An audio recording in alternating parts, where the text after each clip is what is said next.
محترم سامعین، میرے سامنے حدیث کی کتاب مسلم جلد اول موجود ہے۔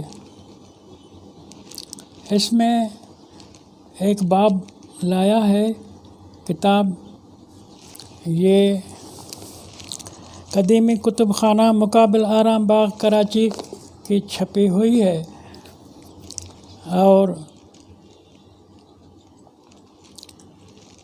اس کا صفحہ نمبر 466 ہے، اور کتاب الرضاع سے یہ شروع ہوتا ہے بحث۔ اس کی ایک حدیث ہے، نمبر اس نے نہیں لکھے۔ ان عائشہ قالت قال رسول اللہ صلی اللہ علیہ وسلم یحرم من الرضاعۃ ما یحرم من الولادت، حرام ہوتے ہیں رشتے وہ کچھ جو حرام ہو، رضاعت کے ساتھ، دودھ پینے کے ساتھ حرام ہوتے ہیں رشتے، جو رشتے حرام ہوتے ہیں ولادت کے حوالے سے۔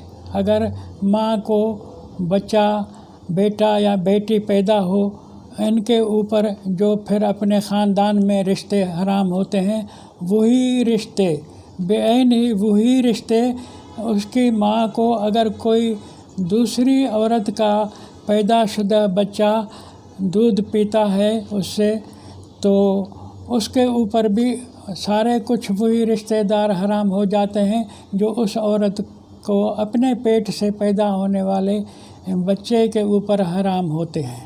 مانا رضاعی بیٹا، رضاعی بیٹی، رضاعی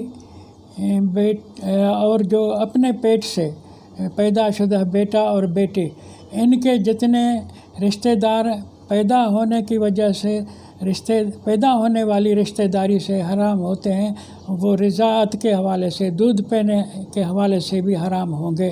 امام مسلم نے جھوٹی حدیث لکھی ہے، اور نبی ایسے نہیں کہے گا۔ نبی کا حکم تو اللہ کا ہے نبی کو کہ وَذَكِّرْ بِالْقُرْآنِ مَن يَخَافُ وَعِيدِ، اے محمد، اے نبی، ذکر بالقرآن، لوگوں کو نصیحت کر، مسائل سنا، دین سنا، قرآن سنا،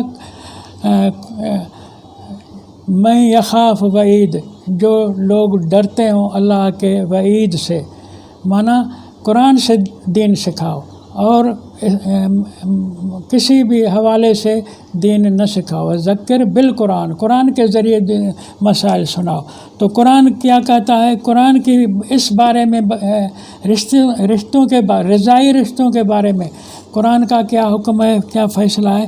ویسے تو اس آیت میں یہ سورۃ نساء 4 نمبر سورت کی آیت ہے، جس میں رشتوں کا ذکر ہے۔ حرمت علیکم امہاتکم، مائیں تمہاری تم پر حرام ہیں، بناتکم تمہاری بیٹیں تمہارے اوپر حرام ہیں۔ نکاح کے حوالے سے یہ قرآن بتا رہا ہے کہ کون حلال ہیں کون حرام ہے۔ واخواتکم، بہنیں تمہاری نکاح کے حوالے سے تم پر حرام ہیں۔ واماتکم، پھوپھیاں تمہاری پھوپھیاں تمہارے اوپر حرام ہیں۔ وخالاتکم، تمہاری خالائیں تمہارے اوپر حرام ہیں۔ وبنات الاخ، تمہاری بھتیجیں نکاح کے لحاظ سے تمہارے اوپر حرام ہیں۔ وبنات الاخت، بنات الاخت، بھانجیاں بھی تمہارے اوپر حرام ہیں۔ وامہاتکم اللاتی ارضعنکم، اب اوپر امہات آ چکا ہے، لیکن وہ امہات، وہ مائیں وہ ہیں جن کے پیٹ سے تم پیدا ہوئے ہو۔ لیکن قرآن آگے امہات کی، ماؤں کی ایک دوسری بھی قسم ہے، اللاتی ارضعنکم، ان کے پیٹ سے تم پیدا تو نہیں ہوئے، لیکن ان کے چھاتی سے تم نے دودھ پیا ہے، تو وہ بھی حرام ہے۔ وَأَخَوَاتُكُم مِّنَ الرَّضَاعَةِ، اور وہ بہنیں بھی تمہارے اوپر حرام ہیں جو رضاعی ہیں۔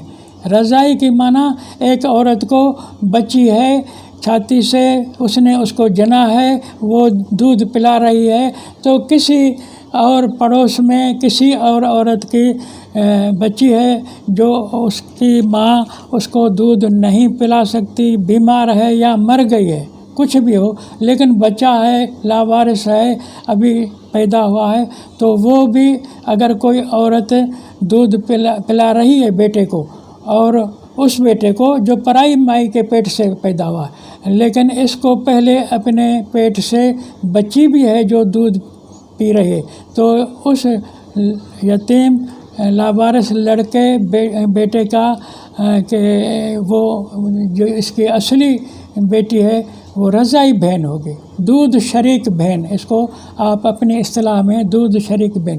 یہ قرآن نے کہا دو رشتے رضاعی جو ہیں یہ بھی حرام ہے۔ اب قرآن نے اس کے بعد اور لسٹ بتائی، امہات نسائکم و ربائبکم اللاتی فی حجورکم من نسائکم اللاتی دخلتم بہن فإن لم تکونوا دخلتم بہن، یہ آگے چلی گئی لمبی بات۔ تو بات یہ ہے کہ قرآن نے رضاعی رشتوں کے لحاظ سے ماں کو حرام کیا ہے اور رضاعی بہن کو حرام کیا ہے۔ تیسرا رشتہ قرآن نے رضاعی حوالے سے ذکر ہی نہیں کیا، اور ان حدیثیں بنانے والوں نے نبی علیہ السلام کے اوپر یہ الزام لگایا کہ نبی نے فرمایا، اور عائشہ راوی ہے، عائشہ انہوں کو جعلی عائشہ، اس کا باپ جو ابو بکر مشہور ہے کہ نبی کا پہلا خلیفہ تھا، وہی نبی علیہ السلام تو زندہ تھے، جتنے تک ابو بکر کی عمر ہے نبی علیہ السلام زندہ تھے، جتنے تک عمر خلیفہ ثانی کی زندگی ہے اور فوت ہو گیا ہے، اتنے تک محمد رسول اللہ زندہ ہے، جتنے تک خلیفہ ثانی عثمان کی عمر ہے اتنے تک نبی علیہ السلام زندہ ہے، جتنے تک علی کی زندگی ہے خلافت کی اتنے تک اس کے قتل ہونے تک، شہید ہونے تک، وفات تک، عثمان کے، علی کے، معاویہ کے، سب کے وفات تک محمد رسول اللہ زندہ ہے۔ یزید اول کے خلافت کے عرصے میں محمد زندہ ہے، یزید ثانی کے خلافت کے وقت میں محمد زندہ ہے، مروان کے خلافت کے وقت میں محمد علیہ السلام زندہ ہے، عبد الملک بن مروان کے خلافت کے وقت میں جو 65 ہجری میں ہوئی تھی محمد علیہ السلام زندہ ہے۔ محمد علیہ السلام کی اپنی وفات 71 ہجری میں ہوتے ہیں، تو کاہے کہ یہ خلیفے ہوئے، ابو بکر سے لے کر عبد الملک تک یہ سارے خلیفے جو ہیں جعلی ہوئے اور ان کے نام فرضی ہوئے، نبی علیہ السلام زندہ بیٹھے ہیں تو یہ خلیفے کیسے ہو سکتے ہیں؟ ان کی بات قرآن کے خلاف ہے۔ وہ قرآن جو کہتا ہے سورۃ قدر میں کہ لیلۃ القدر خیر من الف شہر، تیری نبوت کا جو پیریڈ ہے 1000 مہینہ، لیلۃ القدر کی معنی ہے نبوت کے ملنے کی رات، قرآن کے ملنے کی رات۔ یہ 12 گھنٹے والی رات نہیں ہے، یہ 1000 مہینے والی رات ہے، یہ بہت لاجواب اور اچھی ہے۔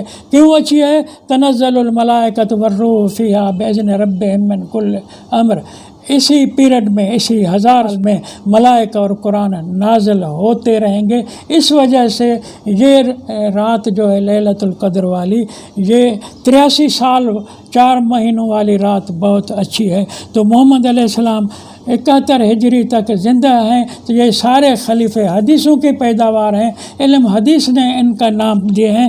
تو رسول کے لیے جو پہلے خلیفے کی بیٹی عائشہ، جو انہوں نے رسول کی عمر جو 55 سال میں 56 سال میں اس کو عائشہ کی شادی کراتے ہیں۔ رسول ان کے حدیثوں میں 25 سال کا ہے، تو گزری عمر خدیجہ نامی عورت، وہ بھی فرضی نام والی، اس کی شادی کراتے ہیں، اور 56 سال کی عمر میں وہ 40 سال کی ہوتی ہے خدیجہ، اور 56 سال کی عمر میں 6-7 سال لڑکی عائشہ سے شادی کراتے ہیں۔ تو یہ بوگس نام ہے، حدیث ساری بوگس ہے کہ یحرم من الرضاعت ما یحرم من الولادت، جو پیٹ سے بچہ پیدا ہوتا ہے اس کے لیے جتنے رشتے حلال حرام ہیں، تو وہ جو رضاعت کا رضاعی بچہ ہے، بیٹا ہے، اس کے لیے، رضاعی بیٹی کے لیے بھی وہ اس طرح کے سارے حرام ہوں گے۔ قرآن نے 2 رشتے حرام بتائے اور حدیثوں نے تو دروازہ کھول دیا، سب کے سب ان کے اوپر حلال حرام بنا دیے جو ولادت سے ہوتے ہیں۔ تو اب بتاؤ کہ آپ مسلمان لوگوں سے میرا سوال ہے کہ آپ نے قرآن پر چلنا ہے یا حدیثوں پر چلنا ہے؟ تم اپنے بیٹوں کی شادی کس طرح کراؤ گے؟ قرآن کے بتائے ہوئے راستے سے بتاؤ گے یا حدیثوں کے راستے سے بتاؤ گے؟ یہ تم فیصلہ کرو کہ تمہارا امام قرآن ہے یا تمہارا امام بخاری مسلم ہے۔